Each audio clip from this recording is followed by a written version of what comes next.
Assalamu alaikum wa rahmatullah. Today talk about autofluorescence bronchoscopy and narrowband image in bronchoscopy. As you know, autofluorescence bronchoscopy is a technology used for early detection of lung cancer. First, let us start with bronchial and mucosal layers anatomy. As you know, the airway is multi-layered structure consisting of the ciliated epithelium with underlying basement membrane. Immediately below the basement membrane, there is a submucosa which consists of mucous gland, collagen, elastins, nerves, and lymphatics and vascular structures. And the smooth muscle is separating the submucosa from the cartilage layer of the airway.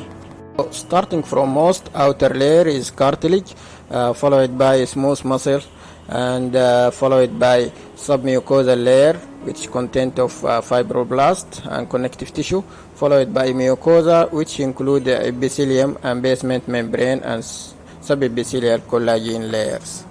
The pathologic change of dysplasia and carcinoma in situ and microinvasive carcinoma are very superficial. This change occur initially in the epithelium and eventually invading through the basement membrane into the upper submucosa.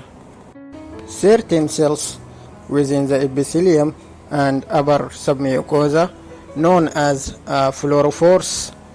This fluorophores includes some cells including collagen 1 and 2 and elastins. Fluorophores cells in the epithelium and upper submucosa absorb the infrared light and emit or reflect it as green color image of the endobronchial mucosa at wave of 520 nanometer. Areas of submucosa or epithelial layers that have pre-cancer changes or have microinvasive cancer will have reduced green light released and subsequently increased visibility of red light at wave of 630 nanometer. This image of autofluorescence bronchoscopy showing superficial spreading tumor of right lower lobe bronchus. The early change in the process of lung cancer is thickening of the epithelium and submucosa of the endobronchial airway, which reflect or emit the infrared light as red color area. Combination of white light bronchoscopy and autofluorescence image technique may add significantly to patient management by identifying synchronous lesions that would have otherwise gone undetected and therefore unmanaged. Autofluorescence appears to be better at defining the tumor margin and may add useful information in preoperative surgical planning as well as in targeting the area of endoscopic treatment. How do you turn on the autofluorescence mode during bronchoscopy video examination? There are many international companies manufacturing the bronchoscope with the technology of autofluorescence.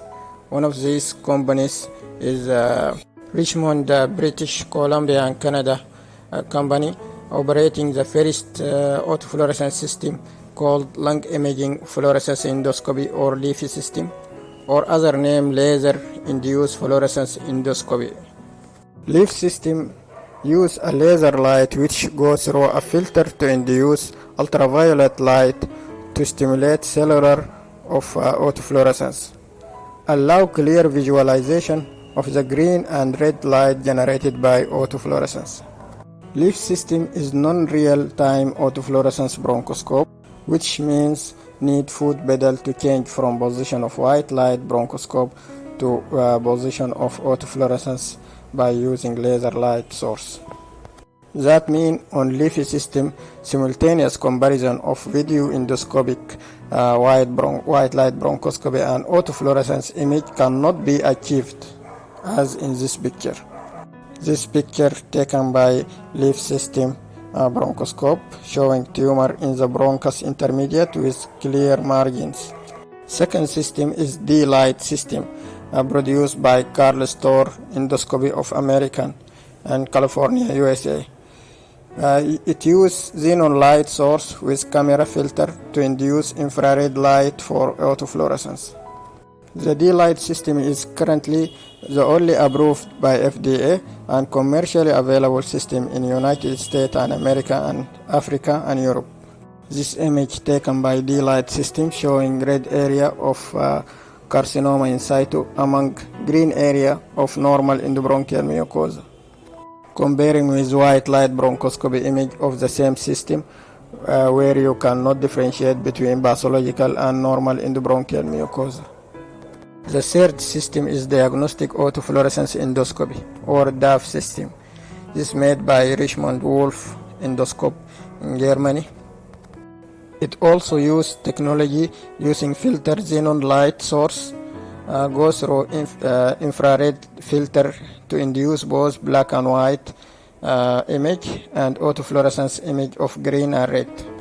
This system provides real-time autofluorescence image during white light bronchoscopy video. This is a DAF system showing the key of white light bronchoscope and the key of autofluorescence mode during the video real time of white light bronchoscopy video. The autofluorescence mode in DAF system is called blue light mode. In the low income country and limited tool area, you can use autofluorescence if you have no endobronchial ultrasound to demonstrate and take true sample from pathological area. Another system for autofluorescence is called System of Autofluorescence Endoscopy or SAFE, and this is many models starting from 1000 up to 3000. The last model is 3000, manufactured by Pentax company in Tokyo, Japan. Also same technology made or manufactured by Olympus company in Japan also. SAFE 3000 also used a xenon light source which is filtered to create a live wave length of 420 up to 480 nanometer. Allowing reflectance and filtration is used to improve visualization of autofluorescence. This system also is provide a dual real-time display of video endoscopic of white light bronchoscopy and autofluorescence image. For example, this case since last year of 80 years, a male with chronic dry cough and significant weight loss. His chest X-ray and CT was completely normal, and all other tests are remarkable. Even during white light bronchoscopy, there is no abnormality. But after autofluorescence sample, it shows early endobronchial carcinoma. Narrowband image in bronchoscopy. Narrowband image is advanced endoscopic technique for assessment of submucosal and mucosal microvasculature. There is MBI filter inside a different model of operating system of bronchoscopy, act by filtering the xenon light into infrared waves absorbed by hemoglobin in the microvasculature in epithelium and submucosal layer.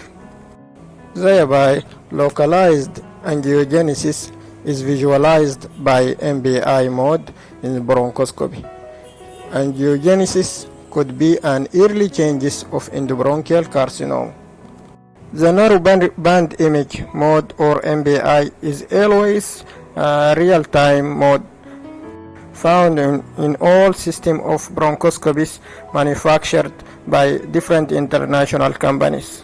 Therefore, during procedure of bronchoscopy, you can easily change from position of white light bronchoscopy video to narrowband image appearance, like in this image showing polypoidal tumor white light bronchoscopy, and when narrowband image activated, it shows the margin of polypoidal tumor, which can be easily removed.